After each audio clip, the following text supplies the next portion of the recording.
성경이었지요. 사형을 기다리며 그가 감옥에서 할 수 있었던 것은 오직 그 책을 읽는 일이었습니다.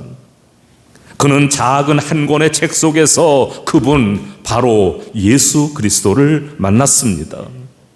그는 후에 이렇게 신앙을 고백합니다. 누군가가 나에게 그리스도는 진리가 아니다 라고 증명한다 하더라도 나는 그리스도와 같이 있고 싶다. 나는 진리보다도 차라리 예수와 함께 있고 싶다. 그는 기적적으로 사면돼서 고향으로 돌아오게 되었고 세계 최대의 문학가가 되었습니다. 그가 바로 그 유명한 죄와 벌을 쓴 도스토옙스키입니다. 여러분, 말씀에 헌신한다고 하는 게 무엇입니까? 그것은 말씀으로 산다고 하는 것을 의미합니다. 오늘 본문에서 증언하고 있듯이 에스라는 말씀을 가까이 할 뿐만 아니라 말씀에 전적으로 헌신하면서 살았던 사람입니다. 사랑하는 성도 여러분, 여러분은 하나님의 거룩한 백성이 되기를 소원하십니까? 만일 지금 여러분이 하나님의 말씀을 가까이 하기를 싫어한다면 그것은 하나님의 백성된 신분을 떠나 마치 가출 중인 삶을 사는 것과 비슷합니다.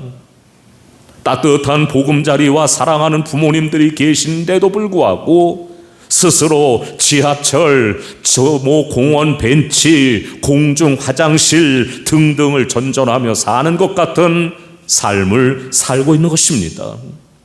제발 이제라도 하나님의 말씀을 가까이 하십시오. 그리고 그 말씀에 따라 준행하십시오. 오직 그 길만이 살 길이기 때문입니다. 두 번째로 하나님의 선한 일을 사모하며 살아야 합니다. 오늘 본문 6절에서부터 9절까지의 내용 가운데 우리가 주목해서 볼 수 있는 건 올라가다.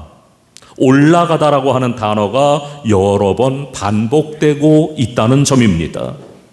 하나님께서는 바벨론 포로 생활에 흩어져 있던 자기 백성을 불러 모으시지만 예루살렘에 도착한 사람은 7절에서 발견하는 것처럼 몇 사람이 올라왔다는 겁니다. 몇 사람이 올라왔다는 겁니다. 모두가 다 올라온 게 아닙니다. 여기에서 우리가 추측할 수 있는 것은 비록 바벨론 남의 나라에서 포로 생활을 하는 사람들이었지만 스스로 저들이 노력해서 일구어 놓은 것들이 적지 않았을 것이라고 하는 점입니다.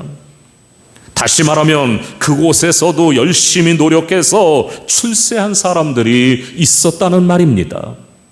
그런 그들이 예루살렘에 올라간다고 하는 것은 보장된 삶이 있다고 하는 것을 말하지 않습니다.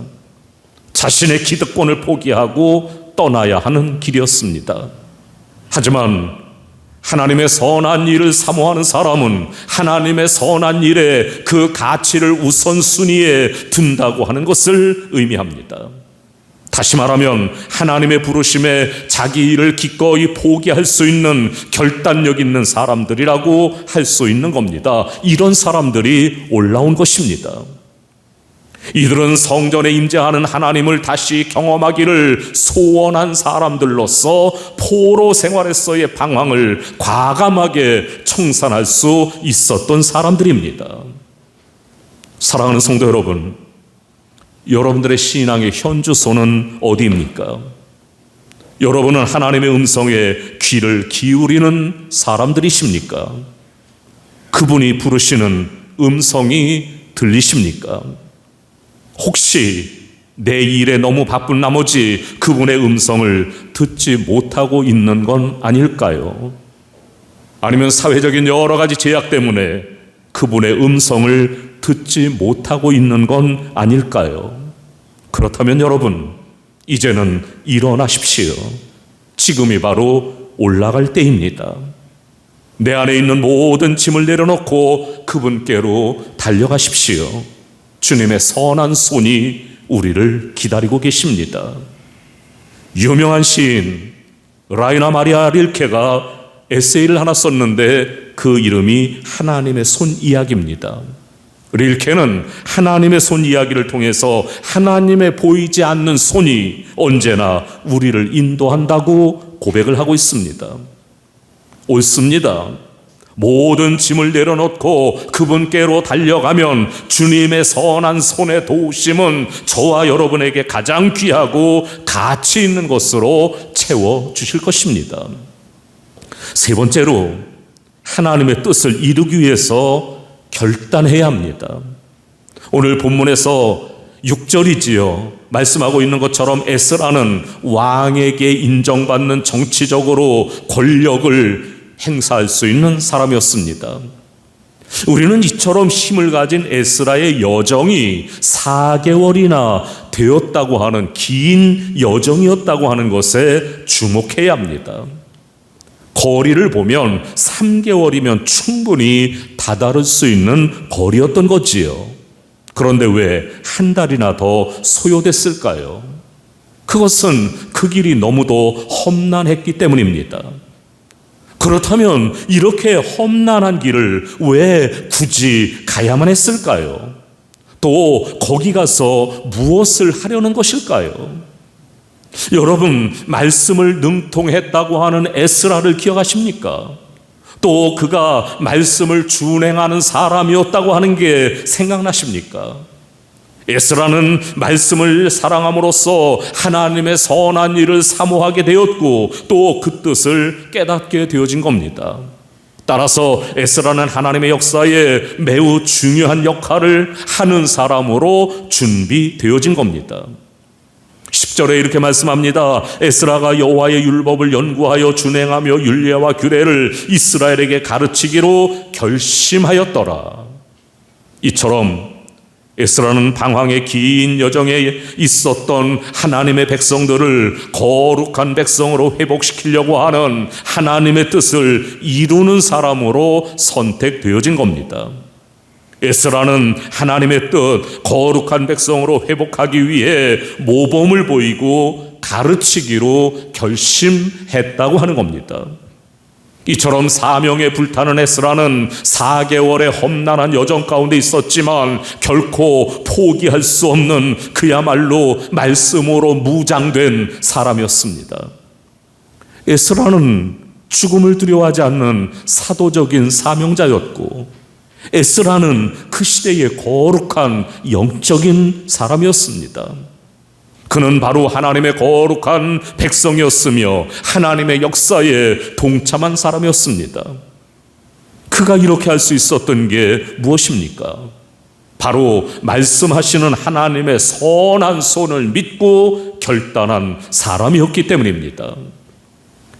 애굽에서 그의 백성을 건져내신 자비로우신 하나님, 불기둥과 구름기둥으로 인도하셨던 전능하신 하나님, 영원한 가나안을 약속하신 신실하신 언약의 하나님을 믿었으며 그 신실하신 하나님께서 역사하실 걸 믿었던 겁니다.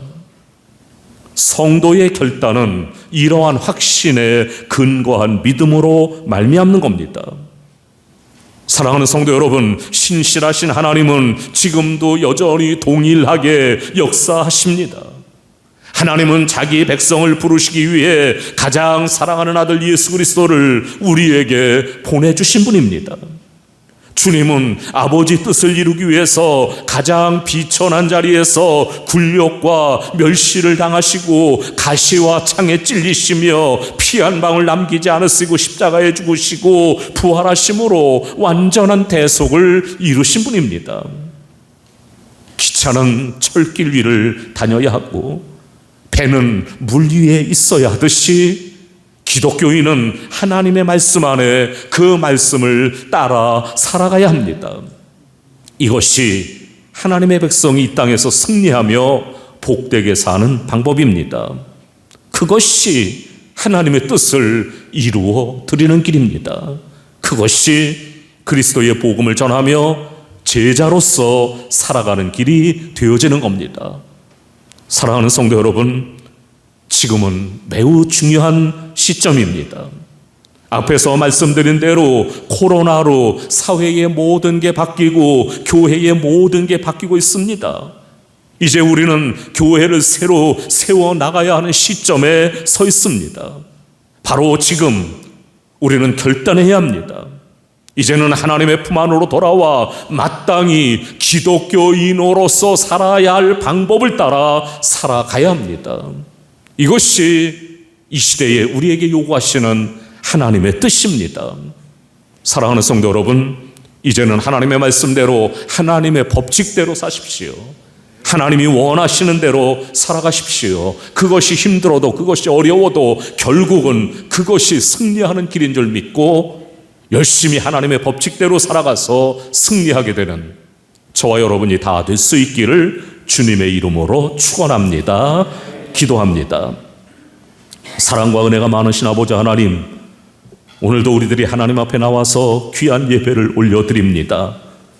코로나로 인해서 사회의 모든 게 바뀌어지고 있고 교회의 지형도 바뀌어지고 이제는 교회가 새로 세워져 가야 되는 아주 중요한 시점에 우리들이 있는데, 이런 때에 오늘 에스라를 통해서 우리에게 주신 말씀처럼 하나님의 법칙을 따라 하나님의 말씀에 나타난 주님의 법을 따라 살아가는 우리가 되게 해 주시기를 원합니다. 그래서 교회가 올바로 다시 세워지고 내가 다시 세워지고 이 땅에 많은 사람들이 다시 세워져서 하나님이 주신 놀라운 은총과 축복 가운데 살아가게 해 주시기를 원합니다.